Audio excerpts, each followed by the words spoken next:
इंद्रियों को वश में करके भगवान को ध्यान में रख जो बैठता है, अपने कर्म अपने कर्तव्य में जो ध्यान लगाता है, उसी की बुद्धि स्थिर हो जाती है।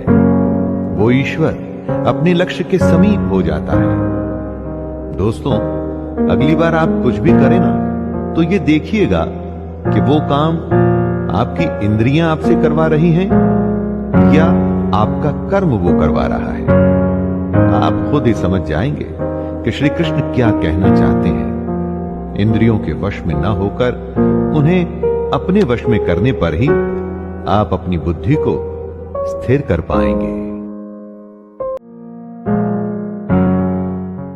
के बारे में अर्थात इच्छाओं के बारे में सोचते रहने से उसमें आसक्ति हो जाती है और आसक्ति से उन विषयों की कामना उत्पन्न होती है और जब वो कामना पूरी नहीं होती तो क्रोध उत्पन्न होता है। जिस तरह ज्यादा खाने से भूख बढ़ती है, ज्यादा सोने से नींद बढ़ती है, उसी तरह से जब आप अपनी इच्छाओं के बारे में सोचते रहते हैं तो बस उसी में फंस के रह जाते हैं और उसे ही आसक्ति कहते हैं। आसक्ति के बढ़ने को कामना कहते हैं और कामना के पूरा न होने पर गुस्सा आता है और तब आप अपनी समझ खो देते हैं।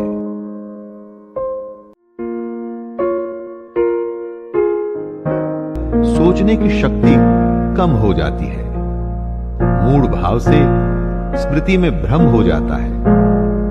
जब सोच नहीं सकते तो याद भी नहीं रख सकते। स्मृति में भ्रम हो जाने से बुद्धि अर्थात ज्ञान शक्ति का नाश हो जाता है।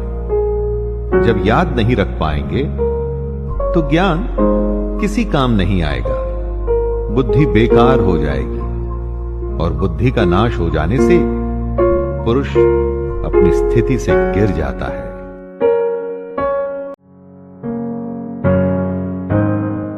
अंतःकरण की प्रसन्नता होने पर, अंदर से प्रसन्न होने पर दुख खत्म हो जाते हैं और ऐसे प्रसन्न चित्त कर्म योगी की बुद्धि शीघ्र ही सब ओर से हटकर एक परमात्मा में ही भली भांति स्थिर हो जाती है।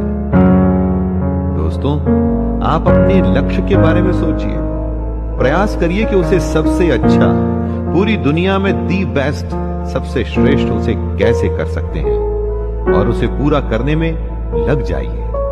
फल का मत सोचिए कि लक्ष्य पूरा होगा कि नहीं, बस उसे करते रहिए और फिर देखिए कैसी मानसिक शांति और सुकून मिलता है आपको।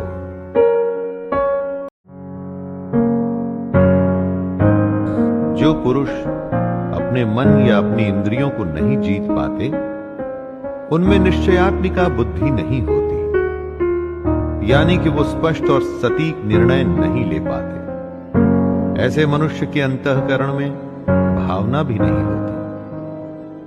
भावनाहीन मनुष्य को शांति नहीं मिलती और शांति रहित मनुष्य को सुख कैसे मिल सकता है। बीमार आदमी क्या अच्छा खाना और क्या बुरा खाना, उसे कुछ अच्छा नहीं लगता। जो अंदर होता है वो बाहर आता ही है। जब आपके अंदर शांति नहीं होगी तो आप आनंद कभी भी प्राप्त नहीं कर पाएंगे।